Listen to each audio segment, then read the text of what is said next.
Hello friends, എല്ലാവർക്കും സുഖമാണല്ലോ. ഇന്ന് നമുക്ക് കൊഴുക്കട്ട ഉണ്ടാക്കിയാലോ. ഇത് ഗ്ലാസ്സിലാണ് കൊഴുക്കട്ടയുടെ മാവ് ഒഴിച്ച് വേവിച്ചെടുത്തത്. ഇത് വളരെ ടേസ്റ്റിയാണ്. ഇതിന് എന്തൊക്കെയാണ് വേണ്ടതെന്ന് പറഞ്ഞ് നമുക്ക് നോക്കാം. 1 കപ്പ് അരിപ്പൊടിയാണ് ഞാൻ എടുത്തിരിക്കുന്നത്. ഇവിടെ 1 കപ്പ് തേങ്ങ കൂടെ ചേർത്ത് മാവ് നന്നായിട്ട് നമുക്ക് തവി കൊണ്ട് മിക്സ് ചെയ്യണം. 100 ഗ്രാം ശർക്കര വെള്ളം ഒഴിച്ച് പാനിയാക്കണം. അതിനെ അരിച്ച് ഈ മാവിലേക്ക് ആ ശർക്കര പാനി കൂടെ ചേർത്ത് നമുക്ക് മിക്സ് ചെയ്യണം.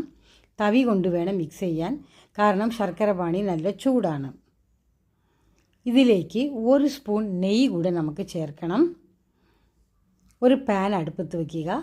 അതിൽ 1 സ്പൂൺ നെയ്യ് ഒഴിച്ച് കാഷ്യൂനട്ട്, കപ്പലണ്ടി, കറുത്ത ഡ്രൈ ഗ്രേപ്സും 1 സ്പൂൺ എള്ളും കൂടെ ചേർത്ത് നന്നായിട്ട് നമുക്ക് വറുക്കണം. ഇതിനെ നമുക്ക് ഈ മാവിൻ്റെ കൂട്ടിലേക്ക് നമുക്ക് ചേർക്കാം. ഇത് കൊഴുക്കട്ട നല്ല ടേസ്റ്റായിരിക്കും. അതിന് വേണ്ടിയിട്ടാണ് ഇതൊക്കെ നമ്മൾ ചേർക്കുന്നത്. മാവ് നന്നായിട്ട് യോജിപ്പിക്കണം. അത് കഴിഞ്ഞ് നമുക്ക് 1 ഏത്തപ്പഴമാണ് എടുക്കേണ്ടത്. 1 ഏത്തപ്പഴം ചെറിയ ചെറിയ കഷ്ണങ്ങളാക്കി നമുക്ക് മിക്സി ജാറിൽ നമുക്ക് എടുക്കണം. ഇതിലേക്ക് 4 ഏലക്ക കൂടെ ചേർത്ത് നന്നായിട്ട് അരച്ചെടുക്കണം. ഈ മാവിൻ്റെ കൂട്ടിലേക്ക് ഏത്തപ്പഴം നമ്മൾ മിക്സിയിൽ അരച്ചത് കൂടെ നമുക്ക് ചേർത്ത് മാവ് നന്നായിട്ട് നമുക്ക് കുഴച്ചെടുക്കണം. ഇനി ഈ മാവിനെ നമുക്ക് 4 ഗ്ലാസ്സിലാണ് ഒഴിക്കേണ്ടത്. നിങ്ങൾക്ക് എത്ര ഗ്ലാസ് വേണോ അത്രയും ഒഴിക്കുക. ഈ മാവ് അതുപോലെ നല്ല സ്റ്റിഫായിരിക്കും കേട്ടോ.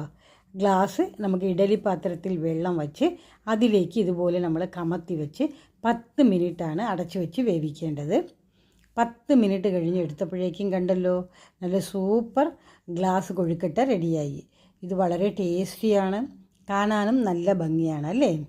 ഗ്ലാസ്സിലേക്ക് മാവ് ഒഴിക്കുമ്പോൾ സകല നെയ്യ് കൂടെ പുരട്ടുകയാണെങ്കിൽ പെട്ടെന്ന് ഇളകി വരും.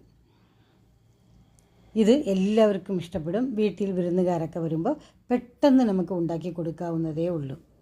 ഇത് കഴിക്കാൻ നല്ല ടേസ്റ്റുമാണ്, ഹെൽത്തിയുമാണ്. ഈ വീഡിയോ ഇഷ്ടപ്പെടുകയാണെങ്കിൽ ലൈക്ക് ചെയ്യുക, ഷെയർ ചെയ്യുക.